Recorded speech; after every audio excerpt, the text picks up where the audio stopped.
ધોરણ 10 વિષય ગણિત સમપ્રમાણતાનું મૂળભૂત પ્રમેય એટલે કે થેલ્સનું પ્રમેય નંબર 6.1 એ શીખતા પહેલાં આપણે ત્રિકોણના વેધની સમજ મેળવીશું. ચલો, અહીંયા જુદા જુદા પ્રકારના ત્રિકોણ દોરેલા છે. મેં ઉપર લઘુકોણ ત્રિકોણ છે, એમાં વેધ કઈ રીતે બને છે. કાટકોણ ત્રિકોણની અંદર વેધ કઈ રીતે બને છે અને ગુરુકોણ ત્રિકોણની અંદર વેધ કઈ રીતે બને છે તે પહેલાં આપણે સમજી લઈએ અને એની વ્યાખ્યા પણ સ્પષ્ટ કરી લઈએ, તો એ પ્રમાણે સમજવામાં આપણને કોઈ તકલીફ નહીં પડે. ચલો, ત્રિકોણનો વેધ. તો અહીંયા ત્રિકોણ ABC આપેલો છે, બરાબર. હવે એ બિંદુ છે ને એ બિંદુમાંથી સામેની બાજુ BC છે, તેના પર આ વેધ છે. એ રીતે અહીંયા B બિંદુમાંથી તેની સામેની બાજુના વેધ BN છે. એ રીતે C બિંદુમાંથી તેની સામેની બાજુ AB છે, એના પર વેધ CP છે, બરાબર. હવે આ ત્રણેય વેધ છે એ જુઓ, આ ત્રિકોણની અંદર ત્રણેય વેધ એક સાથે બતાવ્યા છે અને એકબીજાને કયા બિંદુમાં છેદે છે H, એના આપણે લંબ કેન્દ્ર કહીશું. હવે એની વ્યાખ્યા સ્પષ્ટ કરીએ, બરાબર. ત્રિકોણના કોઈ પણ શિરોબિંદુમાંથી, એટલે ત્રણેયમાંથી કોઈ પણ શિરોબિંદુ લેવાનું, એમ A લો, B લો અથવા અને C લો, એમ કોઈ પણ શિરોબિંદુમાંથી. તો ફરીથી ત્રિકોણના કોઈ પણ શિરોબિંદુમાંથી તેની સામેની બાજુની સમાવતી રેખા પરના લંબ રેખાખંડને આ ત્રિકોણનો વેધ કહેવાય. ફરીથી ત્રિકોણના કોઈ પણ શિરોબિંદુમાંથી તેની સામેની બાજુને સમાવતી રેખા પરના લંબ રેખાખંડને વેધ કહેવાય. ત્રિકોણના કોઈ પણ શિરોબિંદુમાંથી તેની સામેની બાજુને સમાવતી રેખા પરના લંબ રેખાખંડને ત્રિકોણનો વેધ કહેવાય. તો અહીંયા એ બિંદુ આપ્યું છે, શિરોબિંદુ. ત્રિકોણ ABCનું શિરોબિંદુ એ છે, એની સામેની બાજુ BC છે, એની સમાવતી રેખા આમ લઈએ તો આ સમાવતી રેખા થાય, એના પર આપણે આ લંબ રેખાખંડ દોર્યો, એટલે અમે સામેની બાજુ ઉપર આપણે આ 90°નો ખૂણો બને એ રીતે એને કહેવાય લંબ રેખાખંડ. એવો લંબ રેખાખંડ દોર્યો તો આ જે લંબ રેખાખંડ AM છે એને એ ત્રિકોણનો વેધ કહેવાય.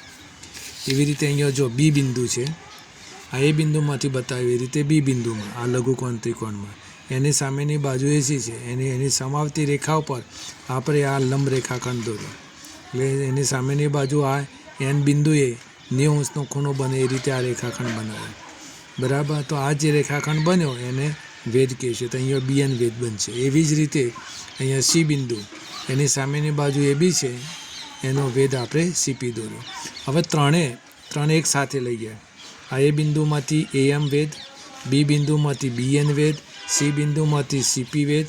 હવે આ ત્રણે જે વેધ છે એકબીજાને પરસ્પર H બિંદુમાં છેદે છે, તો આ H બિંદુ એને કહેવાય લંબ કેન્દ્ર.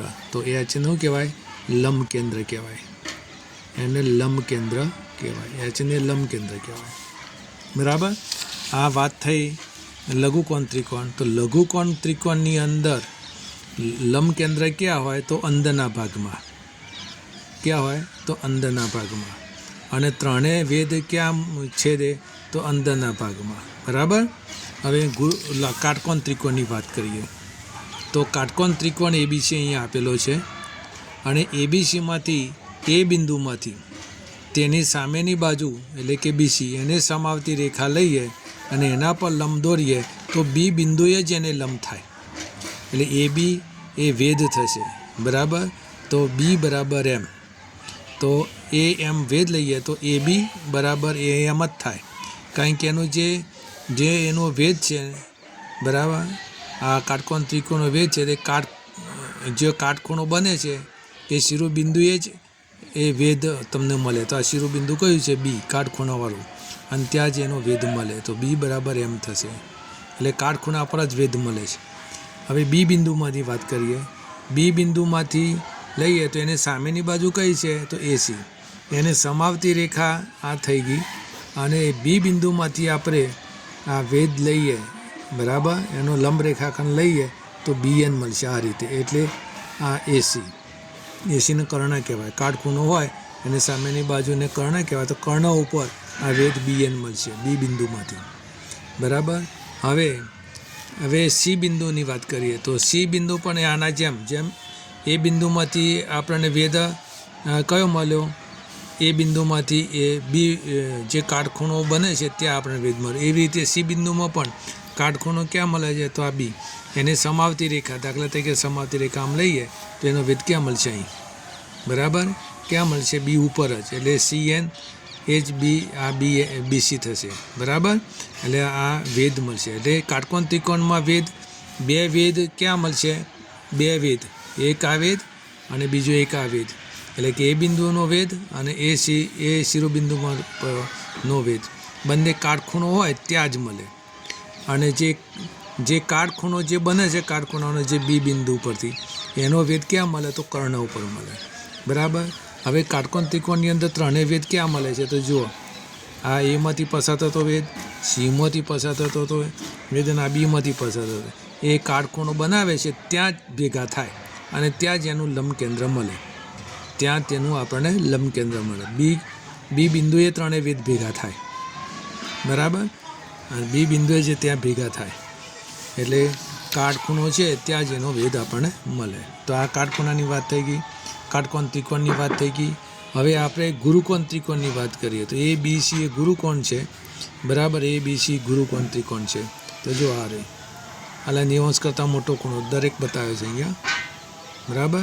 હવે આ ગુરુકોણ ત્રિકોણની અંદર આપણે વાત કરીએ તો એ બિંદુમાંથી આપણે વેધ લઈએ તો એ બિંદુમાંથી વેધ ક્યાં મળશે તમને? તો એ બિંદુની સામેની બાજુ કઈ? BC. હવે જે આ BC છે એ BCને સમાવતી રેખા દોરી. આમ જો આ BCને સમાવતી રેખા દોરી. એના પર લંબ રેખાખંડ દોર્યો. કયો દોર્યો? AM. બરાબર. તો AM વેધ ક્યાં મળ્યો? 12 મળે. તો ગુરુકોણ ત્રિકોણની અંદર વેધ 12 મળ્યો. જો અહીંયા 12 મળ્યો આપણને. બરાબર. હા, એ બિંદુમાંથી આપણને 12 મળ્યો. હવે આગળ વાત કરીએ. હવે બી બિંદુમાંથી ગુરુકોણ ત્રિકોણ બી બિંદુમાંથી વેધ દોરીએ તો બી બિંદુને સામેની સમાવતી રેખા કઈ? તો AC. એના પર આપણે લંબ રેખાખંડ દોરીએ તો આ BN લંબ રેખાખંડ દોર્યો. તો N આપણે ક્યાં મળ્યો? AC ઉપર મળ્યો ને. તો આ BN એ વેધ છે. બરાબર. આ BN એ વેધ છે. એટલે આ બીજો વેધ મળ્યો. એ 12 નહીં મળ્યો, એ અંદર મળ્યો. ત્યારે એ બિંદુમાંથી 12 મળ્યો. બરાબર. હવે સી બિંદુની વાત કરીએ. સી બિંદુને સમાવતી સામેની રેખા કઈ? રેખાખંડ કયો? તો AB.